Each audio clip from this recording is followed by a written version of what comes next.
జై శ్రీరామ్. అందరికీ నమస్కారం. వెల్కమ్ టు న్యూస్ అఖండ. నేను మీ కస్తూరి శ్రీధర్. మిత్రులారా, బెంగళూరులో జరిగినటువంటి కాంగ్రెస్ పార్టీ సమావేశంలో డీకే శివకుమార్ మద్దతుదారులు నినాదాలు చేయడంతో ఏఐసిసి అధ్యక్షుడు మల్లికార్జున ఖర్గే తీవ్రమైన ఆగ్రహం అయితే వ్యక్తం చేశాడు. బండబూతులు తిట్టాడు. అక్కడ ఉన్నది కాంగ్రెస్ నాయకులు అయినప్పటికీ ఈ మల్లికార్జున ఖర్గే మాత్రం తన నోటి దురుసును ప్రదర్శించాడు. సరే, ఇక అసలు విషయానికి వస్తే ఈ మధ్యనే కర్ణాటకలో అధికార మార్పిడి అయితే జరిగింది. అంటే కర్ణాటక ముఖ్యమంత్రి అయితే మారినాడు. ఇంతకు ముందు ఉన్నటువంటి సిద్ధరామయ్య మూలంగా ఈసారి ఖచ్చితంగా కర్ణాటకలో కాంగ్రెస్ పార్టీ ఓడిపోయే అవకాశాలు ఎక్కువగా ఉండటం, అలాగే భారతీయ జనతా పార్టీ ఖచ్చితంగా 150 స్థానాలు గెలిచే అవకాశం ఉండటంతో ఇక కాంగ్రెస్ పార్టీ అధిష్టానం ఉరుకుల పరుగుల మీద ఈ సిద్ధరామయ్యను ముఖ్యమంత్రి పీఠ మీద నుంచి దింపేసి మరో కాంగ్రెస్ అగ్రనేత అయినటువంటి డీకే శివకుమార్ను ముఖ్యమంత్రి పీఠం మీద కూర్చోబెట్టింది. నిజానికి కర్ణాటకలో కాంగ్రెస్ పార్టీ అధికారంలోకి రావడానికి కారణం ఎవరయ్యా అంటే డీకే శివకుమారే.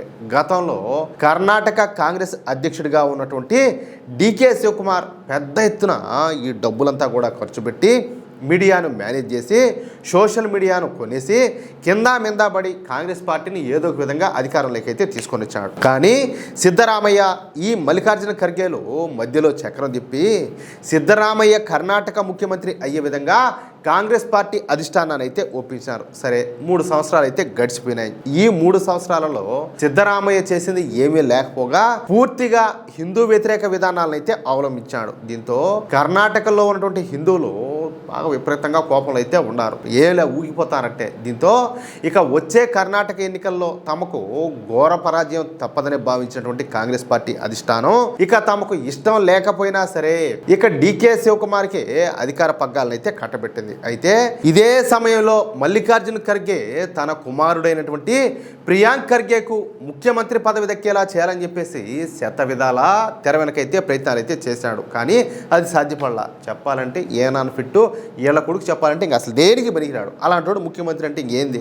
కాంగ్రెస్ పార్టీ అధిష్టానం అందుకు ఒప్పుకోకుండా డీకే శివకుమార్ వైపే మొగ్గు అయితే చూపించింది. ఇక అప్పటి నుంచి ఈ మల్లికార్జున ఖర్గే డీకే శివకుమార్ మీద కోపంగా ఉన్నాడు. ఈ క్రమంలోనే నిన్న బెంగళూరులో ఒక కాంగ్రెస్ కార్యకర్తల సమావేశం అయితే జరిగింది. ఈ క్రమంలో కాంగ్రెస్ పార్టీ జాతీయ అధ్యక్షుడైనటువంటి మల్లికార్జున ఖర్గే బెంగళూరులో జరిగినటువంటి ఈ పార్టీ కార్యక్రమంలో కాంగ్రెస్ పార్టీ కార్యకర్తలపైన తీవ్ర స్థాయిలో మండిపడ్డాడు. కర్ణాటక ముఖ్యమంత్రి డీకే శివకుమార్ కు మద్దతుగా కొంతమంది కార్యకర్తలు నినాదాలు చేయడంతో ఈ ఖర్గే సహనాన్ని అయితే కోల్పోయినాడు. పార్టీ క్రమశిక్షణను ఉల్లంఘించే వాళ్ళపైన కఠిన చర్యలు ఉంటాయని వాళ్ళందరినీ కూడా హెచ్చరించాడు. మల్లికార్జున ఖర్గే వేదిక పైన ప్రసంగించడానికి సిద్ధమవుతున్న సమయంలో అక్కడికి వచ్చినటువంటి ఒక వర్గం కార్యకర్తలు డీకే శివకుమార్ను ఉద్దేశిస్తూ డీకే అంటూ పెద్ద ఎత్తున నినాదాలు చేయడం ప్రారంభించారు.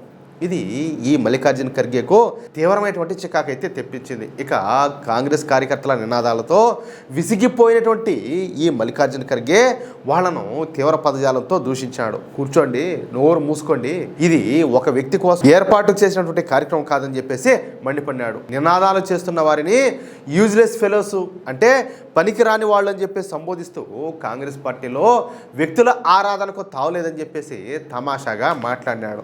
చూడండి ఎంత కామెడీగా ఉండదు. కాంగ్రెస్ పార్టీలో అంట వ్యక్తి పూజకు తావులేదంట. ఏం చేస్తాంది ఏంది?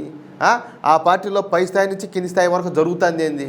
కాదు, భరతమాత అంటే వీళ్ళు ఒప్పుకోరు, కానీ సోనియమ్మ అంటే మాత్రం వీళ్ళు ఒప్పుకుంటారు. వీళ్ళు మళ్ళీ వ్యక్తి పూజ గురించి వీళ్ళు మాట్లాడతారు. ఇక్కడ నేను ప్రత్యేకంగా తమాషా అని చెప్పేసి ఎందుకన్నానంటే అసలు వ్యక్తి పూజ ప్రారంభమైందే కాంగ్రెస్ పార్టీలో, అవునా కాదా? కాంగ్రెస్ పార్టీలో ఎప్పటికీ రాహుల్ గాంధీ జపం చేస్తానే ఉంటారు. ఆ విధంగా రాహుల్ గాంధీ జపం చేసేవారిలో ఈ మల్లికార్జున ఖర్గే కూడా ఉన్నాడు. కానీ నిన్న బెంగళూరులో జరిగినటువంటి ఈ కాంగ్రెస్ కార్యక్రమంలో మాత్రం ఆయన గారు కాంగ్రెస్ పార్టీలో వ్యక్తి పూజకు తావలేదని చెప్పేసి తమాషాగా మాట్లాడినాడు. ఇక మల్లికార్జున ఖర్గే ఈ కాంగ్రెస్ కార్యకర్తలు ఎవరైతే ఉన్నారో వాళ్ళను ఉద్దేశించి మాట్లాడతా ఒకరి పేరు చెప్తే ఇంకొకరు మరొకరి పేరు చెప్పి అరుస్తారు. మరి ఇక్కడికి వచ్చిన మిగతా వాళ్ళంతా కూడా ఏం చేయడానికి వచ్చారు? ఇక్కడ ఏమైనా ఊడ్చడానికి వచ్చారా? మీరు ఇక్కడ అరిస్తే దేశం మొత్తం ఏమైనా మారిపోతుందా? ఇది పార్టీని బలోపేతం చేయడానికి ఉద్దేశించినటువంటి కార్యక్రమం అని చెప్పేసి పెద్దగా గావు కేకలు అయితే వేశాడు. తెలుసు కదా మీకు మల్లికార్జున ఖర్గే మాట మాట్లాడితే ఎట్టుంటుందో ఆంబో తెరిచినట్టు ఉంటుంది. అంతేకాకుండా మల్లికార్జున ఖర్గే తన సుదీర్ఘ రాజకీయ ప్రస్థానాన్ని గుర్తు చేస్తూ పార్టీ కంటే ఏ ఒక్క వ్యక్తి పెద్దవాడు కాదని, తనకు 58 ఏళ్ల రాజకీయ అనుభవం ఉందని, ఎంతో మంది నాయకులు వస్తూ ఉంటారు పోతా ఉంటారు, పార్టీకి వారి సహకారం చిన్నదే కావచ్చు కానీ పార్టీ వాళ్ళకి ఇచ్చినటువంటి గుర్తింపు చాలా పెద్దది, మనందరి ఉనికి కాంగ్రెస్ పార్టీ వల్లే ఉందని చెప్పేసి ఎవరు కూడా మర్చిపోద్దని ఈ మాటలన్నీ కూడా మాట్లాడాడు. అంటే కడుపులో ఉండేటటువంటి ద్వేషం, అసూయ అలాంటిదన్నమాట. అంతటితో ఊరుకోకుండా సమావేశానికి అంతరాయం కలిగించిన వారిని వదిలిపెట్టే ప్రసక్తే లేదని, ఈ కార్యక్రమానికి సంబంధించినటువంటి వీడియో ఫుటేజీని పూర్తిగా పరిశీలిస్తామని, నినాదాలు చేస్తూ గందరగోళం సృష్టించిన వాళ్ళను గుర్తించి వాళ్ళపైన కఠినమైనటువంటి క్రమశిక్షణా చర్యలు తీసుకుంటామని ఈ మల్లికార్జున ఖర్గే హెచ్చరించాడు. ఈ ఘటన జరుగుతున్న సమయంలో వేదిక పైన ఉన్నటువంటి ముఖ్యమంత్రి డికే శివకుమార్, అలాగే ఏఐసిసి ప్రధాన కార్యదర్శి రణదీప్ సింగ్ సుర్జేవాలా, అలాగే ఇతర నేతలు కూడా జోక్యం చేసుకుని కార్యకర్తలను శాంతపరచడానికి ప్రయత్నాలు అయితే చేశారు. కానీ మల్లికార్జున ఖర్గే మాత్రం డికే శివకుమార్ తక్కువ చేసి చూపించడానికి ఈ అవకాశాన్ని చక్కగా వాడుకున్నాడు. అక్కడ ఉంది కాంగ్రెస్ కార్యకర్తలు అయినప్పటికీ తాను కాంగ్రెస్ పార్టీ జాతీయ అధ్యక్షుడు అన్న విషయం కూడా మర్చిపోయి తీవ్రంగా దూషించాడు. కాంగ్రెస్ పార్టీలో కల్చర్ అనేది ఈ విధంగా ఉంటుంది, అర్థమవుతుందా? అది విషయం. అంటే వీళ్ళు అనుకున్న పని జరగకపోతే, వీళ్ళు కోరుకున్న వాళ్ళకు పదవులు దక్కకపోతే ఈ విధంగా మాట్లాడుతూ ఉంటారు, ఈ విధంగా చేస్తూ ఉంటారు.